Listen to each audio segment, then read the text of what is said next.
I want to tell you a story that you haven't heard. And this doesn't exactly come from the firmest of places.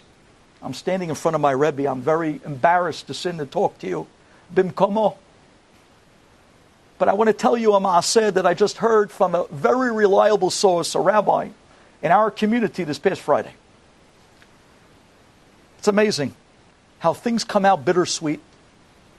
And sure enough, at the time of the terrible tragedy, was at the same time that we were rejoicing when we heard the news that Rubaskin was allowed out of jail. Unbelievable. Mamash, otozman. That we're crying in tragedy, and there was also somewhat of a simcha going on as well in Klal Yisrael. I'd like to tell you a story behind that Rubaskin release that I doubt you've heard. This came from Alan Dershowitz. This came from one of the biggest lawyers in the United States that's part of the case. I'm sure you heard of Dershowitz. Very famous guy. Nonetheless, he tells over the following. He tells over, you might have heard of this organization. It's a Goyish organization. It's called Make-A-Wish. And they go around to hospitals, especially when it comes to children with terminal illnesses. Lo aleinu, lo alechem. And they go to these kids and they try to give them an opportunity to make a wish. And they cap it out, $10,000, whatever it is. Many times, they're very in with many of the Goyish celebrities and a lot of these Goyish kids who are not doing well. So to cheer them up, they'll bring down a baseball player, they'll bring down an actor, whatever they look up to. Turns out that a Hasidi boy, young boy, with a terminal illness, who didn't have a lot of time, he was on the list. So Make-A-Wish Foundation came down to his hospital bed. And says Alan Dershowitz, they couldn't believe it. When they walked into this boy, they asked him, what's the wish you want to make? He said, I'll tell you. I want you to bring the President of the United States right here to my bed. Hasidi boy. Look how pure they are. Our kids are so pure. What do you mean? You asked me to make a wish, right? Yalla. I rubbed the bottle, get out the genie, I got a wish. I'm supposed to be getting 3 wishes. At least grant me one. I want the Donald himself down here now. That's what the kid asked for. Emet. They said, well, that's a little bit out of our budget. We can't bring him down for 10 grand.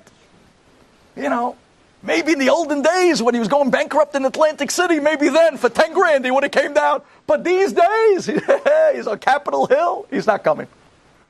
He says, but that's who I want. They said, oh, no, listen. We're going to bring you Derek Jeter and we're going to... No. The kids, I don't even know who those people are. I just know one guy I know. President Trump. That's it. That's who I want. They didn't know what to do. Back and forth, they're trying to appease the kid. We'll buy you toys. I don't want toys. We'll get you with nothing. We'll send you on a trip. He says, what trip? Look at me. I'm here in bed. What trip? Finally, they come up with pshara. Here's the compromise. He says, okay, you can't bring President Trump here. Can you take my letter and put it on President Trump's desk? That's my wish. He said, that we can do. That we can do. We actually have connections in the White House. We can get you a letter on the desk. This Hasidic kid sits up in his bed.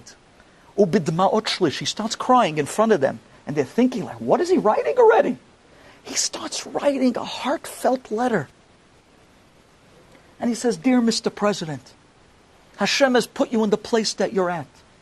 And I believe the reason why you were put there was to help the Jewish people, and specifically to help one Jew that's sitting in jail, and every day I daven for him, even in my sickness.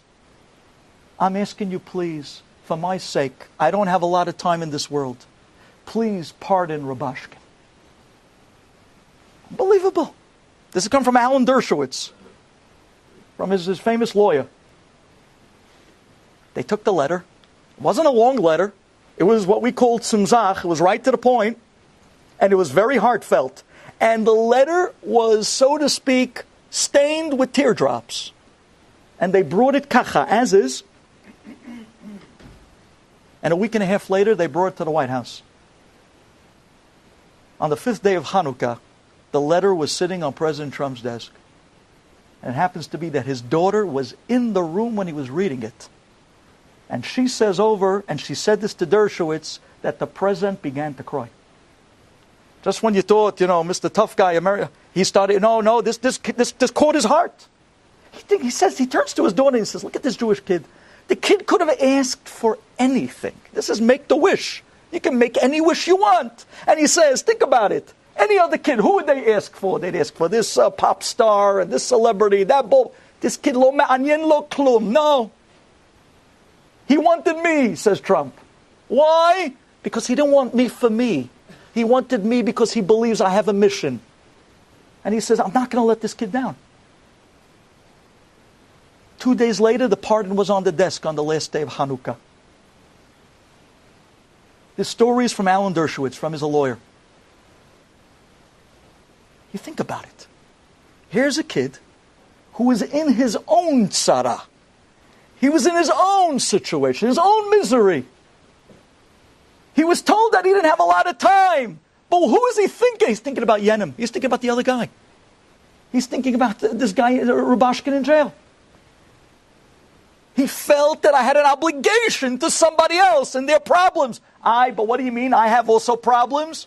Yeah. My problems are my problems, but his problems are even more so my problems. That's an attitude that we once lived with. You've just experienced another Torah class brought to you by TorahAnytime.com.